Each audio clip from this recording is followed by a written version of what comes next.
Hello, everybody, and welcome into today's episode of Around the Slice. Now, I know this is a much anticipated return. Um, I have been off for a couple weeks. That has always been planned, so I'm sorry if you guys are missing any episodes. But I didn't. Basically, to recap, I didn't do a preview for the Chargers game. I didn't do a recap for the Chargers game, and I didn't do a preview for this Bills Patriots game. But today I am here for the Bills Patriots recap. But I just took some time to spend some time with family and friends, as I'm sure you all had a great Christmas, New Year's, whatever you celebrate, whatever. I just want to thank you for a great 2023 year, as it is now January 2nd of 2024.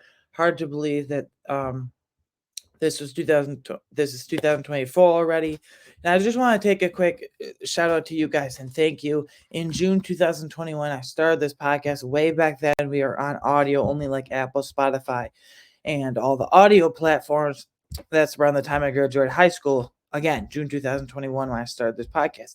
And then I went to college, a local community college, and I took a year or so off to focus on that. I had some episodes sprinkled in, but nothing really consistent. And then when I got my associate's degree in communications, so that's why this podcast is perfect for me. Talking about sports and being around sports is something that I love. Once I got my associate's degree in communications back in May 2023, I really focused on kind of my journey with this podcast. I really ramped up this podcast and video content, and I kind of wanted to get in the field. I got a degree and why I went to college for the whole purpose that I went there for. And I decided not to go on to another 4-year school, but it ended up working because I was growing this podcast as well as getting an internship at a local university slash college here as well. And that has been going great so far. So between the internship and this podcast, I really appreciate you guys for following me on Twitter, Instagram, wherever you do follow me, for listening and watching, pouring. I'm glad that I'm pouring this in for a reason and not just me talking to a wall. Because yeah, I talk to you guys, but like there's a wall right here in front of me and behind me. But you guys make it all worth it. I don't want to get all sentimental and emotional here. That's not what I do. But yeah, thank you. And I started the Around the Slice, this YouTube channel in October of 2023, right around in the first episode was indeed the Bills Jaguars London game preview. So yeah, I just want a huge shout out to you guys. But I am back and better than ever in 2024. I know will be the biggest podcast of this channel yet. The 2023, specifically the last few months of 2023, when I made this the YouTube channel and launched the official Run the Slice YouTube channel as we're here today, really kind of propelled this podcast, if you will. But 2024, January and February and March, and really even extends to April, is really my favorite months. January, you got the NFL playoffs, and in a week or so, I'm going to start my prospect evaluations.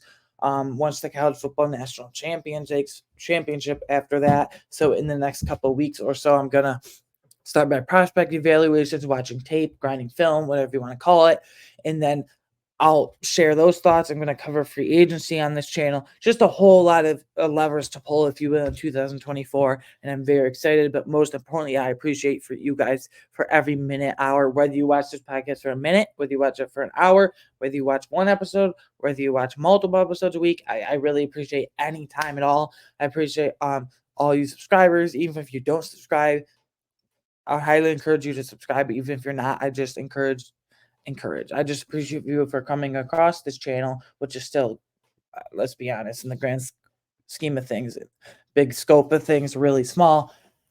But yeah, I really appreciate it. Anyway, after my gratitude little segment there is over, we are here today for the traditional recap, and we're going to get back on track here. So, Bills Patriots Week 17 recap. The Buffalo Bills beat the New England Patriots 27-21. It can never be easy with the Bills. I mean, yeah, the only blowouts were like week 2 were Raiders blowouts, week 3 was 30 plus Commanders blowout, but it's the Raiders and Commanders. Come on. I mean, that was forever ago. It feels like nothing can be easy this year though. Whether it's a close loss, whether it's a close win, like it has been against the Chargers and now against the Patriots here today, it's always something with the Bills. So Bills inactives pregame. They're a 5-1. We got our usual suspects in DeMar Hamlin and saved DeMar Hamlin. And then cornerback Kyrie Elam was a healthy scratch, who's activated off IR after missing 8 games, I think it was. Yeah, after missing 8 games. Really, like, he's the 5th outside corner because the Bills value Christian Benford, Dane Jackson, Russell Douglas, and Saran Neal all above him as outside corners. So your 5th outside corner isn't going to be active. And then we have offensive lineman Alec Anderson. He can play guard and tackle. And then Jermaine Ifedi was released and signed to the practice squad, so he's not going to show up here anymore. But a bit of a surprise, defensive tackle Linval Joseph.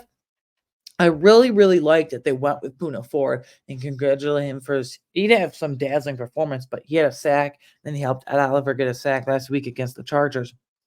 Every opportunity he's been given this year when he's been active, he's been great. So since Daquan Jones was back, they went with a defensive tackle room for a game days of Daquan Jones, Ed Oliver, Tim Settle, Poona Ford. Linval Joseph was inactive, and then Jordan Phillips, as you know, is on IR. And then this was a really surprise. Von Miller, defensive end Von Miller, was a healthy scratch / inactive. In my opinion, I was begging for this to happen weeks ago. Like, I feel like they botched his whole, return. He's just not it. He's only recorded 3 tackles total, not tackle for loss, 3 regular tackles total, and 11 games back. Not even a pressure, not even a QB hit, nowhere near a sack. He's just not himself. I feel like they should do this. Now, playoffs may be a different story because that veteran leadership, but he was taking away snaps from A.J. Ebenezer, Shaq Lawson. Hell, even Kingsley Jonathan was better than him most of the year this year, especially last week against the Chargers. So I commend the Bills for doing that. I didn't think they would do it, but I finally liked that they pulled the trigger and did it. Now we'll get into the meat and potatoes of the episode, if you will. Stock up. These are players that really impressed, or really helped themselves, or really caught my eye. Wide receiver Khalil Shakir. He had 4 catches for 39 yards, and then threw in a little wrinkle where he got low screen pass, so I guess that technically counts as a carry. So 1 carry, 10 yards. Now, not a dazzling day. Again, only 4 catches for 39 yards, and that little 1 carry for 10 yards, little screen there.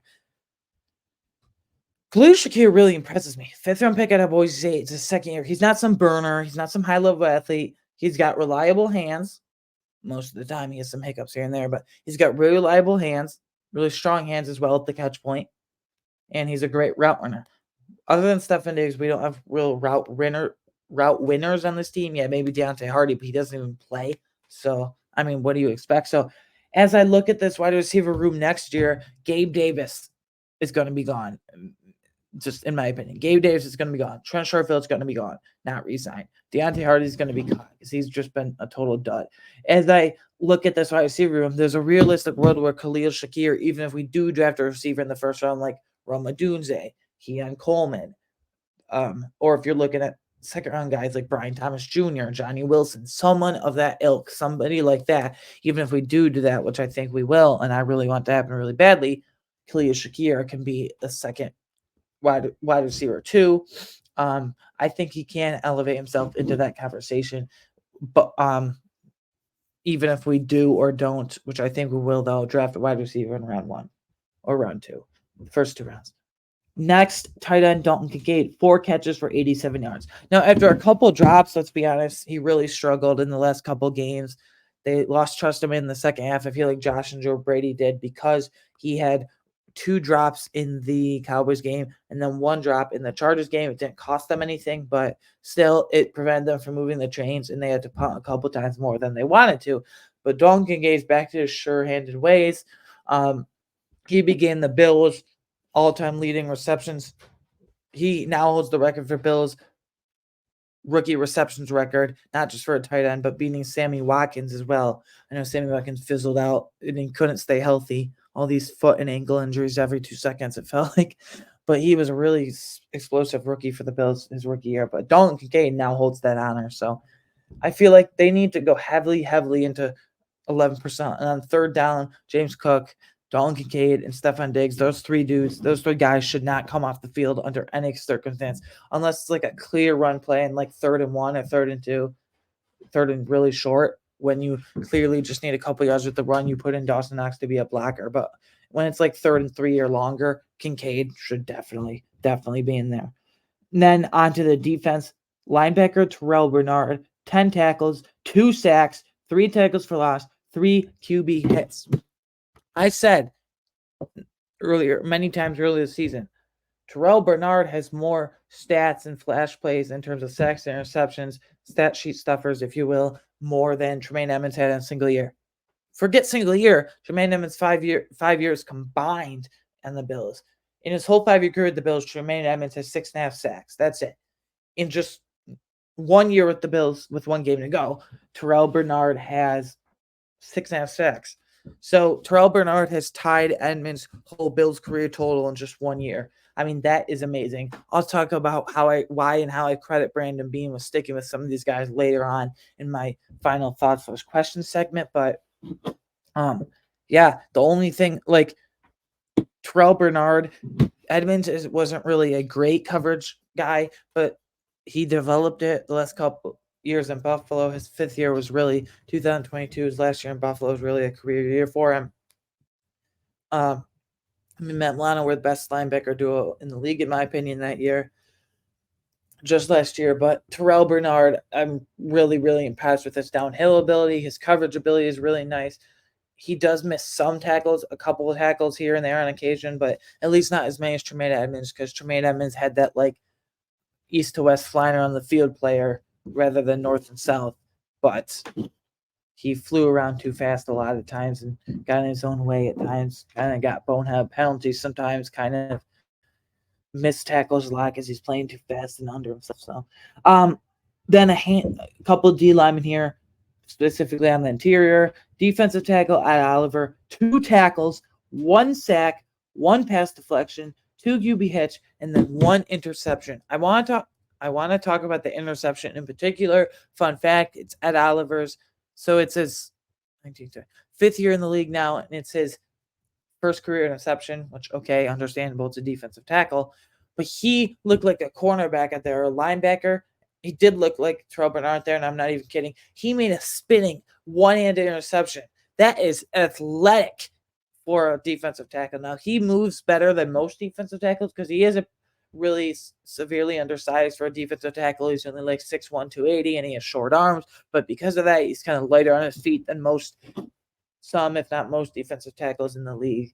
So, yeah. But, man. And then that 1 sack, he's up to 9.5 in the year now, I believe. Either way, he's going to hit double digits. That's really impressive as a defensive tackle. For a defensive tackle, you want like 6 or 7, and he's up to 9.5. So, yeah, and for having really short arms for a defensive tackle, 1 pass deflection, he's continually batting the ball. He only had a couple games in the middle of the season there, and then he missed the Buccaneers game, the first Patriots game, where, yeah, okay, he was playing through injury, he even missed the game. Basically, most of our defensive line was playing through injury at that time. And then defensive tackle Daquan Jones. Yeah, he only had 2 tackles, but I commend him for getting back this quickly.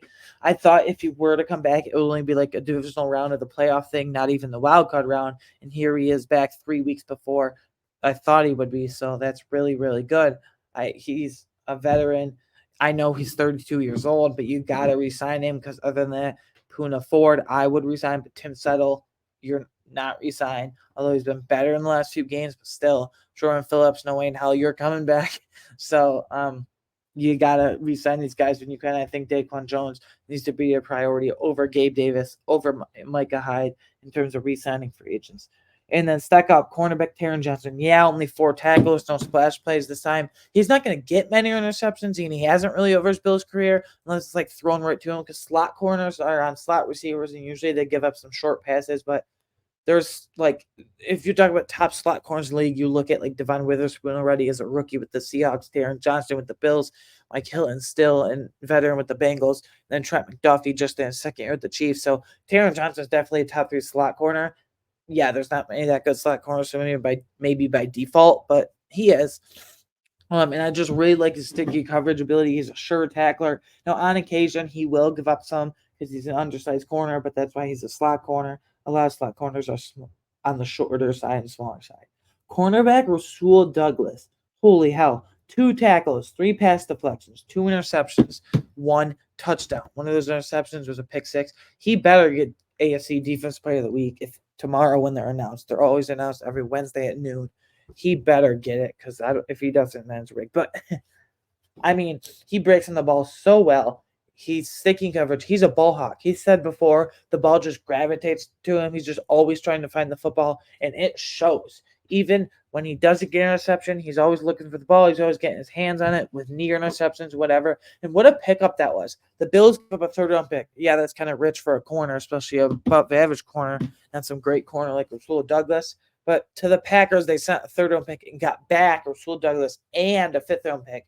So they basically swapped a third round pick for a fifth round pick and got Rasul Douglas. So I don't mind it. I thought it was a bit rich when we did it back in April or on Halloween, actually, October 31st at the 2023 NFL season trade deadline. 2023 trade deadline. But yeah, cornerback Christian Benford, 4 tackles, 1 fumble recovery. He did recover that fumble that someone punched out Pharaoh Brown. Fun fact, all 3 Patriots tight ends, Hunter Henry, Mike Gesicki, Pharaoh Brown, are all free agents. I would let Mike Gesicki and Pharaoh Brown walk, and I would prioritize bringing back Hunter Henry, among others, maybe Josh Uche, whatever. Doesn't matter. Neither here nor there, but yeah. I'm really impressed with Christian Benford. I mean, he took the job from Kyrie Elam last year, and the only reason why Elam got in there was because Benford got injured. So I've been really impressed with Benford in a short 2-year career with the Bills so far. FCS pick out of Villanova. Safety Taylor Rapp, 6 tackles, 1 tackle for loss. That's the thing with Taylor Rapp. He's a hard-hitting safety. He's a sure tackler. He doesn't miss many tackles like at all. But his coverage ability has a lot to leaves a lot to be desired. That's why I'm not eager for him to be the future starting safety to succeed either Micah Hyde or Jordan Poyer or both. At least one of them with someone else. That's why maybe we draft one in round 1 or round 2, depending how wide receiver goes in round 1. But yeah, I don't know. I'm just not overly encouraged by. I mean, Cam Lewis really deserves a shot at being.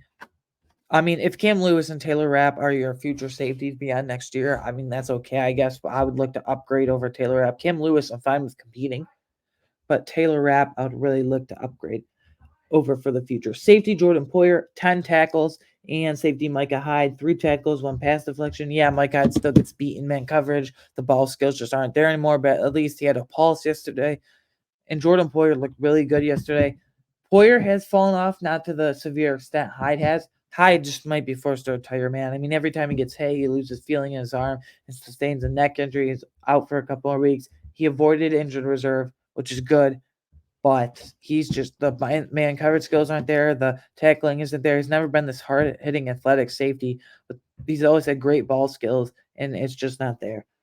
They're kind of just like glue guys for the team at this point. And then punter Sam Martin, he's only had a couple games this year where he's been great. The Buccaneers game stands out. Really, that was the only great game he had. Yesterday stood out, though. And then speaking of punting, punt coverage was awesome as well. Yeah, they let off the opening kickoff of the game to Jalen Reagor, the return touchdown. Did not like that at all. That's why I'm saying fire Matthew Smiley. He can hit the road, the special teams coordinator after this season. Yeah, it's only a second season with the Bills, but whether it's, again, aside from this game, whether it's kick coverage, punting, kicking, it's not just Tyler Bass and Sam Martin being bad, very shaky. Tyler Bass is really surprising. It's kick and punt coverage, but the punt coverage is really good. They Saran Neal downed a few balls inside the 10-yard line, and we had him backed up really, really well. So I really like that. Mixed, none, which I guess is good because I have so many in stock up. But the bad on the other side of the coin, bad because I have a few in stock down, unfortunately. QB Josh Allen. I don't like how the last 2 games I've put him in this. 15 of 30, 50% completion percentage. Woo! It's like rookie numbers. 169 yards, 1 interception, 44 rushing yards, 2 touchdowns. He's up to like 14 rushing touchdowns of the season now, which amazing, like a battering ram. They call it the snowplow for a reason. The Eagles have their little funny tush push thing, but we have the snowplow because DeAndre against snow. That's his shtick. That's his thing. I didn't know, but he's hilarious. But yeah, Josh Allen. I mean, I don't know, that 1 interception thrown into double coverage. It was underthrown and into double coverage. I don't mind taking a shot there to Diggs, but do it when it's not double coverage. I would like Joe Brady to utilize play action more. That's my one It's not even a criticism, it's just my one it hasn't affected us too much, but it's, like, my one critique going into the playoffs, like, utilize play action way more because Josh Allen is deadly off play action, but, yeah, I don't know, Josh has really looked off these last few games, especially Sunday against the Patriots. Running back Latavius Murray, 1 carry for 0 yards. Other than the first, like, 4 or 5 games of the season, after that, the wheels have fallen off. He's 33 years old, what do you want? Like, Damon Harris won't be back. Latavius Murray won't be back. That's why I want to draft the younger version of Latavius Murray, like Blake Corum from Michigan, like an Audric Estime from Notre Dame. Somebody, just a younger version of Latavius Murray. Yeah, you could say Leonard Fournette's a younger version, but I don't know. Latavius Murray just isn't it, guys. He can't. First, it's 3rd and 1, and he has a wide open hole for 6 or 7 yards, and he runs into his own offensive lineman and doesn't gain anything at all, and they have to punt.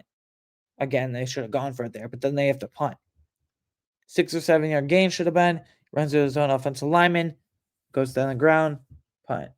And then 3rd and 2 to keep a drive going to force another punt. He drops a 3rd and 2 pass. It was literally a 2-yard pass, and he couldn't even catch it. Latavius Murray is terrible in the receiving game. He's a pretty good pass blocker, but Leonard Fournette's an even better pass blocker, and he's sitting on the practice squad. I'll get into that later, how I want the RB rotation to shake out, and it needs a shake up going forward in my final thoughts / questions segment, just to tease that for you guys. And then sack down wide receiver Stefon Diggs, 4 catches, 26 yards, 1 carry for 5 yards. I like the little wrinkle of lining him up in the backfield by Joe Brady. I hate to bring up Ken Dorsey in comparison, but Dorsey would like never do that for creativity. I like that little wrinkle, but I mean, Josh tried to force the ball at Diggs in a double coverage, and we saw what happened, but Diggs only played 65% of the offensive snaps, and that's unacceptable. And it looked to me like on a lot of 3rd downs, he was out. What did I say in the stack up segment when we talked about Dalton Kincaid? I said Dalton Kincaid, James Cook, Stefon Diggs, no matter what, need to be there on 3rd, 3 or longer. Again, unless it's like an obvious running play where you need other guys in like Gabe Davis and Dawson Knox. But if it's 3rd and 3 longer, Diggs needs to be in there. Sean McDermott said yesterday, a day after the game, yesterday being Monday, January 1st, New Year's Day. What did he say? He basically said there's certain packages and personnel groups for other guys, and there's certain packages where referring to Diggs, Steph needs a break there. I don't know why he needs a break. Don't ask me. So I don't know if it's a stock down because of him. It's a stock down because they're using him. Whatever the issue is, it's stock down because he's dropped a couple of the last few games. It's stock down because they're taking him out on a lot of 3rd downs, and he's not dealing with an injury. Some people were thinking that it would be illegal to not list a player in the injury report and then have him play in the game with an undisclosed injury. Look at what the Falcons and Arthur Smith got fined for just that with Bijan Robinson in week 7. So I don't know. Whoever's fault it is, stack down Stefon Diggs. Wide receiver Gabe Davis. He had 2 catches for 21 yards. What did I say? Well, I didn't say because I took a couple week break from this podcast, but I was saying to some family members in group chats and whatnot that you won't hear Gabe Davis for another month after his 130-yard game against the Chargers. Now, would I love to be wrong in the playoffs? Of course. I love the Buffalo Bills. I don't love Gabe Davis, though, but whatever gets us to a win. But I said Gabe Davis, after having like 6 catches for 130 yards and a touchdown against the Chargers, he's got 2 for 21 Sunday against the Patriots. That's what Gabe is. He's a very high variance player with a lot of limitations. He's a clunky route runner. He's not a very good athlete. He's not a very good separator. And he's an okay contested catch guy. Big play Gabe, the definition of boomer bust. And then stack down the entire offensive line. Deion Dawkins is Deion Dawkins. He wasn't bad, but like Osiris Torrance got beat a lot by Christian Barmore and some other interior players, Van Godshaw, whatever. And then Spencer Brown. Basically, the only good one was Deion Dawkins. The others got beat really badly, beat a few times, or drew penalties on themselves. So that was really unfortunate. Drops. 4 drops in just the first half. No. I guess no drops on the second half. Woohoo, big win there. But I mean, I don't know. Sherfield had 2 drops. I don't know why he got so much opportunity all of a sudden. So yeah. And then defensive line pressure. Greg Rousseau I feel like Greg Rousseau has been so close to breaking out for like the last couple of years. I said coming out of college, though, when they drafted him out of Miami, good pick, but like he's going to take a couple years to develop, and he's done just that. I've praised him for mixing power, speed, and athleticism in his length so well because he's 6'7", 270. So that's good. He can even line up on the interior. I would like them to see him do that more with kind of your like Ferrari package, if you will, on the D line, with like on the interior with Ed Oliver and Greg Rousseau. And then on the edges, you have like AJ Epinez and Leonard Floyd. It was going to be Von Miller, but we know how that's went. That is gone, I should say. But whether it's Rousseau getting injury or Rousseau just disappearing, he really kind of hasn't broken out. He's been on the precipice of it for a couple years now, though. My big slice of the game award, like he whiffed on a would-be safety yesterday, Sunday against the Patriots. Big slice of the game award. Who is my player of the game? Cornerback Rasul Douglas. I mean, he better be, like I said, better be AFC Defensive Player of the Week. I don't know how he's not. Burnt slice of the game award. I was expecting so much, and if he flopped. Quarterback Josh Allen. I hate how he's been on stock down or this burnt slice of the game award so much this year, but he might not even hit 30 passing touchdowns, which is wild to say. Now, granted, he is the only player in NFL history to have at least 40 touchdowns in 4 straight seasons, 2020, 21, 22, and now 2023, respectively. But yeah, Josh Allen is my burnt slice of game award. Reflecting 5-game predictions from preview, they would have been underdog fantasy player props, over-unders, but I didn't do a game preview, obviously, so there's nothing to reflect on. Final thoughts / questions. I only got 5 here. There's nothing real takeaways from this game. I mean, it was really frustrating. Just they always play down to their competition. Like they'll play great against like these awesome teams like Miami, the Cowboys, or Dallas. But when they play like the Chargers, Patriots, the Jets, they just can't ever like run away for them, if you will. They always play down to their competition. It's really frustrating. But my first final thoughts this question. Here's the scenario. This is very nerve-wracking. Here we are. Here is the scenario. If the Bills beat the Dolphins next week in Miami on Sunday Night Football, then they win the AFC East and get the number two seed in the AFC playoffs. If both the Steelers beat the Ravens and the Jaguars beat the Titans and the Bills lose to the Dolphins, then the Bills would miss the playoffs entirely. So basically, to dumb it down for you guys, if that was a lot, Saturday, the Steelers play the Ravens at 4:30, and Ravens will probably rest their starters, but Tyler Huntley is one of the best backups in the league, if not the best, and he's really similar to Lamar Jackson. Really nice touch on the ball, really mobile. Not the strongest arm though, but like Lamar, really accurate. Has improved his accuracy. So, and they just might not lay down because, they want to beat an A North rival, and the Steelers just play spoiler to them because they don't want a division rival in the playoffs and have to play them again. Not like the Steelers are scary or anything, but still, it's a division rival. You never know. I find it interesting though. The Steelers are starting Mason Rudolph, even though Kenny Pickett is perfectly healthy. Does that mean the end of Kenny Pickett in Pittsburgh? They're definitely not going to be in position to draft like a Drake May, Caleb Williams. Probably not even Jaden Daniels. So.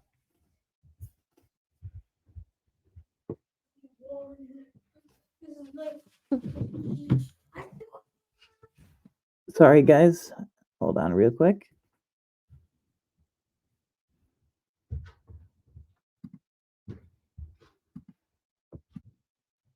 Okay, I was saying the Steelers are not going to be in position to draft Kenny Pickett Drake May or Caleb Williams or even Jaden Daniels, but I don't know. And then the Jaguars play the Titans on Sunday, regular 1:00 game. So the Bills will know their fate going into Sunday night, and it's going to be mixed emotions, right? Like if the Bills are in the playoffs by then, if we lose, yeah, I'm going to be sad for not winning the AFC East, but I'm going to be happy if they make it the playoffs. So if it comes down to win or go home, I'm going to be pacing back and forth all night. I'm going to have many heart palpitations. Like it's going to be I'm going to be a mess. So I really hope it doesn't come out of that. But the Bills did it themselves. If we just beat the Broncos and didn't have 12 men in the field on defense for that field goal with special teams, we would already clinch the playoff with just beating the Patriots. These last couple games felt like 2018 rookie year for Josh Allen with his erratic decision making and the offense becoming totally stagnant and sloppy. Sorry about that. Totally stagnant and sloppy. I mean, the offense is sputtered, not even really gotten going, had time to sputter in the last couple games. The RB rotation, I was alluding to this with Latavius Murray. The RB rotation behind James Cook needs a shakeup. I personally elevate Leonard Fournette from the practice squad and have Latavius Murray as a healthy scratch, just inactive moving forward. Yes, even in the playoffs. And have Ty Johnson as the clear RB2 behind James Cook. I just am done with Latavius Murray. He's clearly broken down. Greg Rousseau and Leonard Floyd. I was going to include AJ Epinesa here, but he's been injured, so I kind of understand. He's working his way back. But Greg Rousseau and Leonard Floyd in particular need to show up a lot more than they have been going forward. I mean, they just have to. Ad Oliver can't be the only one consistently getting defensive line pressure on this defensive line. I credit Brandon Beane for sticking with his gut with players like Spencer Brown and Terrell Bernard. I was even saying we need to draft a tackle or sign a big money tackle like Mike McGlinchey to replace Spencer Brown, at least compete and probably replace. And I was saying we don't have a starting caliber middle linebacker on this team because Bernard missed all of preseason and with an injury and most of training camp with a hamstring injury. And Tyrell Dotson was awful, to put it lightly. He was awful. So, yeah. In the AFC East recap, the Dolphins lost the Ravens 56-19. This is why this is all possible Sunday night. And then the Jets lost to the Browns 37-20. No NFL topic of the day today. It's because this episode's going to be a bit shorter than usual, and because it's my return, and I had kind of a lot. I was kind of doing some things today, and this is coming out later in the day. So, lastly, of course, our weekly plugs. You can follow me personally on Twitter at aweingarten13. Tweeting about college football playoff. What epic games yesterday. Michigan beating Alabama and Washington beating Texas. And then you can follow the show on Twitter for any scheduling updates and whatnot with the internship, any conflicts at Around Slice. And you can, I do have a TikTok. The podcast has had a TikTok for a while. I just don't promote it for some reason. It's not even on the ticker below down there. But, yeah, so you can follow me in there. I post shorts and reels and stuff from little clips and snippets of the episode, if you will. And lastly, you can support the show on Patreon for just $3 a month. You get extra exclusive content not shown or discussed in this podcast, some behind the scenes stuff of that ilk, stuff like that. So anyways, guys, and I forgot, you can listen to this podcast and watch on YouTube, Apple, Spotify, or wherever you get your favorite podcasts, whatever audio platform, or visually on YouTube again. And again, Happy New Year. I know it's January 2nd, but still, Happy New Year. And thank you for everything in 2023. And here's to a great 2024. I have big plans for this podcast. Thank you. And I will see you in a couple of days from Thursday for the Monumental. Might be a mess, might not be. I'm really stressed. Sunday night football game, Bills at Dolphins in Miami. See ya.